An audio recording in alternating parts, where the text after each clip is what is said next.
Chilli chicken, chilli fish এইসব রান্না তো অনেকবার খেয়েছেন। এবার একবার এইভাবে চিলি সয়াবিন রান্না করে দেখুন। কথা দিচ্ছি চিলি চিকেন, চিলি ফিশ এগুলোকে একেবারে হার মানিয়ে দেবে। এটা বানানোর জন্য আমি এখানে নিয়ে নিয়েছি 200 গ্রাম সয়াবিন। সয়াবিনগুলোকে আমি সেদ্ধ করে নেব। সয়াবিনগুলো সেদ্ধ করার জন্য আমি এখানে দিয়ে দিচ্ছি 3 কাপ জল আর স্বাদ মতো নুন। সয়াবিনগুলো আমি 3 থেকে 4 মিনিট সেদ্ধ করে নেব। সয়াবিনগুলো সেদ্ধ হয়ে গেছে। এবার এটা নামিয়ে ঠান্ডা করে সয়াবিনের মধ্যে থেকে সব জল চেপে বার করে দেব। সয়াবিনগুলোর থেকে সব জল চেপে বার করে নিয়েছি।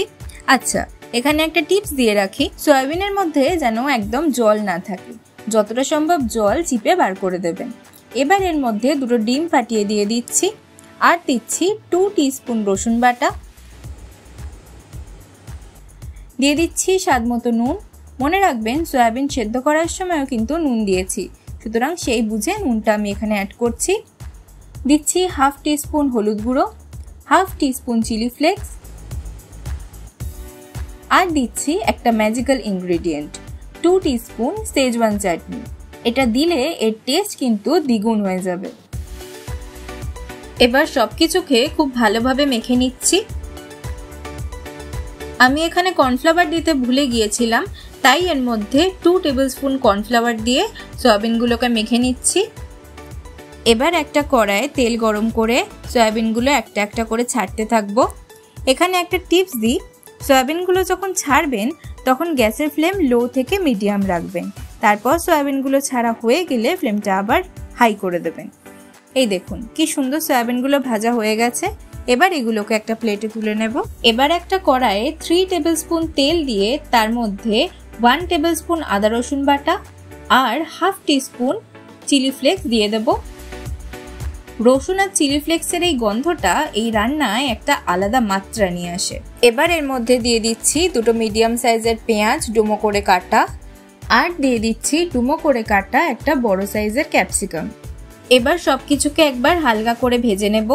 খুব বেশি ভাজবো না, তাহলে সবজির মধ্যেকার ক্রাঞ্চিনেসটা চলে যাবে। তারপর দিয়ে দিচ্ছি 3 টিস্পুন ভিনিগার, স্বাদ মতো নুন।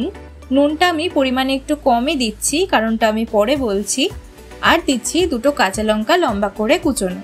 এবার সবকিছুকে 30 থেকে 40 সেকেন্ড নেড়ে নেব। এবার এর মধ্যে দিয়ে দিচ্ছি half cup tomato sauce, 4 teaspoon dark soya sauce. বাজারে 2 রকমের সয়া সস পাওয়া যায়, একটা লাইট আর একটা ডার্ক। আমি এখানে ডার্কটা ব্যবহার করছি।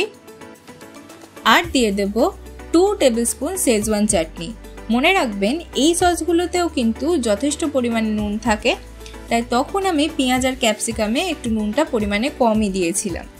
এবার 2 টিস্পুন কর্নফ্লাওয়ারে হাফ কাপ জল ঢেলে ভালো করে মিশিয়ে নিয়ে এই মিক্সচারটার মধ্যে অ্যাড করে দিয়ে কিছুক্ষণ খুব ভালোভাবে নাড়লেই দেখতে পাবেন মিক্সচারটা ঠিক হয়ে যাচ্ছে।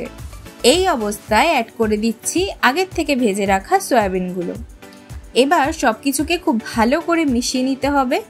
আচ্ছা, এখানে একটা টিপস দিয়ে রাখি, যেহেতু এটা চাইনিজ রান্না তাই সয়াবিনগুলো মেশানোর সময় গ্যাসের ফ্লেম কিন্তু হাই রাখবেন। এবার এর মধ্যে হাফ কাপ জল অ্যাড করে দিচ্ছি। আপনারা যদি বেশি গ্রেভি চান তাহলে আর একটু বেশি পরিমাণে জল অ্যাড করতে পারেন।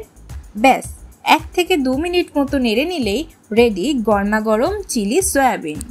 এই রকম আরও টেস্টি রেসিপি দেখতে আমার চ্যানেল ম্যাজিক ইন শৌমিস কিচেনকে সাবস্ক্রাইব করে দিন।